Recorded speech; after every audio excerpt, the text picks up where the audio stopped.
나에게 맞는 사람을 찾으려고 하면 못 찾는다.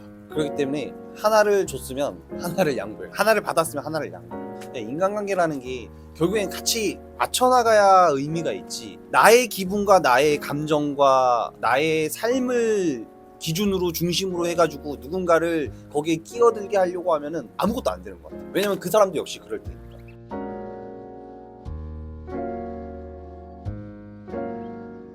자기소개를 해주실 수 있나요? 교직에서 근무 중인 신용균이라고 합니다. 지금 나이가 어떻게 되시나요? 38살. 그러면 이제 마지막으로 사회랑 가족에 대한 질문을 할 건데요. 혹시 선생님은 사랑이 뭐라고 생각하시나요? 사랑을 어떤 식으로든 정의하는 건 조금 별로인 것 같아요. 사랑은 뭐다, 사랑은 뭐다 라고 정의하는 건 별로인 것 같고, 그럼에도 불구하고 내가 이 사람을 사랑하나 사랑하지 않나에 대해서 판단할 때 나름대로 생각을 해봤는데, 지금 이 사람이, 내 곁에 있는 이 사람이 내 인생에서 없어진다라고 했을 때 과연 내 인생은 지금처럼 그냥 성립될 수 있을 것인지. 그러니까 말이 조금 어려울 수 있는데, 그러니까 이 사람이 내 인생에서 없다면 내 인생을 상상할 수 있을까? 라고 했었을 때 좀 상상이 안 되는데? 라는 느낌이 들면 나는 그 사람을 사랑하는 거. 그러니까 결국 이 과거로 인해 가지고 판단을 한번 해보는 거잖아. 미래에 이 사람이 없다면 좀 안 될 것 같은데, 지금 이 사람이 나랑 되게 뜨겁지는 않지만 그렇다고 내 인생에서는 없으면 안 될 것 같은데 라는 생각이 들면 나는 그건 또 다른 형태의 사랑. 뭐 어떤 사람은 그거를 이제 정이라고 할 수도 있겠지만, 뭐 정도 어떻게 보면은 사랑이지 않을까. 그리고 뭐 의리라고 할 수도 있겠지만 의리도 사랑이지 않을까. 그리고 이거는 뭐 우리 와이프가 해줬던 얘기긴 한데, 김창옥 교수님이 그런 얘기를 했다고 그러더라고요. 저 사람이 어떤 짐을 많이 들고 있어. 인생에 있어서 삶에 짐이 있을 거야. 근데 그 짐 중에서 그 사람을 바라봤을 때 많이 얹혀져 있는 짐을 보면서 저 짐 중에 내가 몇 개는 내 능력이 되는 한도 내에서 좀 들어주고 싶다라는 마음이 들면 그게 사랑이라고 하더라고요. 근데 지금 돌이켜서 생각을 해보면 굉장히 의리가 있는 친구들도 짐을 들어주려고 했어. 정이 많은 사람도 짐을 들어주려고 했어. 결국 정이라는 것도 그렇고 의리라는 것도 그렇고 사랑의 한 형태이지 않을까. 그렇기 때문에 사랑을 어떤 특정한 개념으로 규정짓지는 않았으면 좋겠지만, 적어도 내 인생에 이 사람을 배제한다면 더 이상 상상할 수가 없을 것 같다 라는 생각이 들면 사랑이라고 생각이 됩니다. 그러면 선생님은 어떻게 진짜 사랑을 찾으셨나요? 7.8기 와신상담의 정신으로. 왜냐면 연애 사업은 진짜 잘 안 됐어. 내가 정말 좋아하는 여자애는 나한테 진짜 일말의 관심도 없었고, 뭐 물론 그렇다고 이제 인기가 많았던 것도 아니지만 항상 이제 정말 진정한 사랑을 찾아다녔고, 어렸을 때부터 사랑에 대해서는 되게 진지했던 것 같아. 이게 뭐 영화를 많이 봤던 그 영향일 수도 있겠지만, 진정한 사랑을 찾아다녀서 그냥 한순간의 관심으로는 그 여자를 쳐다보지도 않았어. 한순간에 관심이 생겼어? 그럼 진듯하게 나도 돌아보고 그 여자도 계속 생각을 하면서 내가 정말 얘를 좋아하는 건지를 되게 많이 곱씹었던 것 같아.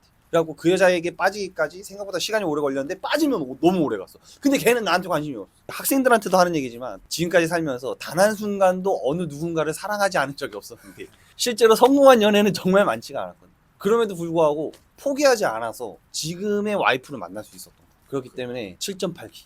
나는 그래도 지금은 안 됐지만 정말 좋은 사람을 만나서 영화 같은 사람과 진정한 사랑을 할 거야 라고 늘 다짐을 하고 포기하지 않았기 때문에 가능했잖아 라는 생각을. 거의 사업 성공하는 방법처럼 설명을 해주시네요. 되게 장황하긴 한데 연애 사업입니다. 사업이라면 네. 사업.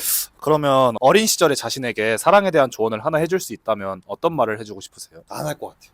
왜냐면 어쨌든 어린 시절로 돌아간다라는 것은 나의 과거는 과거대로 진행이 되고 있는데 거기에 이제 끼어들어서 조언을 한다는 거잖아요. 지금 아까 전에도 얘기했지만 연애 사업에서 이렇다 할 효율을 뽑지는 못했지만 그래도 잘 걸어와서 지금 굉장히 사랑하는 와이프를 만나갖고 잘 지내고 있거든요. 근데 지금 이 사랑하는 와이프를 만날 수 있었던 건 결국 과거의 집합이었던 거예요. 그리고 결말이 굉장히 마음에 들기 때문에 나는 그때로 돌아가도 그냥 지켜보기만 할 것 같아요. 그러면 좀 추가적인 질문으로, 지금 연애를 하고 있는 사람이 있다면 관계를 잘 유지하기 위해서 신경 써야 될 부분이 있을까요? 뭔가 연애를 하고 있는 학생들, 연애를 하고 있는 청년들에게 해주고 싶은 조언이 있으신가요? 나에게 맞는 사람을 찾으려고 하면 못 찾는다. 그렇기 때문에 하나를 줬으면 하나를 양보해. 하나를 받았으면 하나를 양보해. 인간관계라는 게 결국엔 같이 맞춰나가야 의미가 있지. 나의 기분과 나의 감정과 나의 삶을 기준으로 중심으로 해가지고 누군가를 거기에 끼어들게 하려고 하면은 아무것도 안 되는 것 같아. 왜냐면 그 사람도 역시 그럴 테니까. 그냥 어떤 특정한 목적을 가지고 모인 지인들이라면 상관없겠지만, 사랑하는 사람이라는 것은 결혼을 할 수도 있고 그렇게 되면 동반자가 되고 남은 여생을 평생 살아가야 되는데, 자기중심적으로 이 사람을 대하면 절대 안 되죠. 그렇기 때문에 내려놔라. 사랑하면은 본인이 생각했을 때 이것까지는 굳이 뭐 고집할 필요가 없을 것 같은데 라는 걸 좀 냉정하게 생각해보고 그런 것들은 과감하게 내려놔라. 그렇게 좀 얘기를 해주고 싶어요. 그러면 혹시 결혼을 해보신 입장에서 결혼에 대해서는 어떻게 생각하시나요? 좀 이어지는 대답이라고 할 수 있는데, 만약에 그렇게 조금 내가 너무 자기중심적인 것들은 내려놓고 나의 반려자와 정말 한 방향을 위해서 같이 어깨동무 나란히 하고 걸어갈 각오가 되어 있다면 결혼은 너무 좋은 것 같아요. 그 전에도 얘기했지만 인간은 절대 혼자 살 수 없어. 반드시 누군가가 필요해요. 그렇기 때문에 정말 이 사람이라면 양보해야 할 것이 있다면 기꺼이 양보할 수 있고, 이 사람 역시도 나한테 그래줄 수 있는 사람이라면 나는 무조건 결혼을 해서 그 사람과 함께 걸어가야 된다라고 봅니다. 인생을. 그러면은 혹시 육아를 해보고 계시잖아요, 지금. 육아를 해보신 입장에서 육아에 대해서는 어떻게 생각하시나요? 굉장히 민감한 주제잖아요. 요즘에는 저출산도 굉장히 심하고. 육아 얘기하니까 꼭 하고 싶은 말 중에 하나가 뭐냐면, 일단 지금부터 내가 하려는 얘기는 부부 한정 육아. 왜냐면 요즘에는 뭐 한부모 가정들도 많고 하기 때문에 그런 사람들에게는 조금 공감이 안 될 수 있는데, 적어도 부부에게 있어서 육아가 어떤 의미일지에 대해서는 요 얘기를 꼭 해주고 싶어요. 그게 뭐냐면, 법적으로 결혼을 해서 부부가 되었다면 육아는 반드시 했으면 좋겠다. 육아야말로 그 부부의 교집합이고 공통된 에피소드고 공감돼요. 이게 무슨 얘기냐면, 우리가 흔히 눈에서 멀어지면 마음에서 멀어진다라고. 눈에서 멀어지면 왜 마음에서 멀어지냐면, 눈에서 멀어진 동안 같이 한 게 없고, 그렇기 때문에 오랜만에 만나도 나눌 얘기가 없어. 우리가 친구들, 그러니까 특히 학창시절 때 만났던 친구들이 되게 애틋한 이유 중에 하나는 얘네들이랑 철없던 시절에 그런 같이 경험했었던 것들이 많고, 그걸 얘기하다 보면 그때의 추억도 나고 너무 행복해진단 말이야. 결국 인간관계가 끝까지 조금 잘 유지가 되려면 공통의 뭔가가 있어요. 공통의 뭔가가. 내가 생각했을 때 부부 사이에 있어서 가장 확실한 공통의 교집합은 육아라고.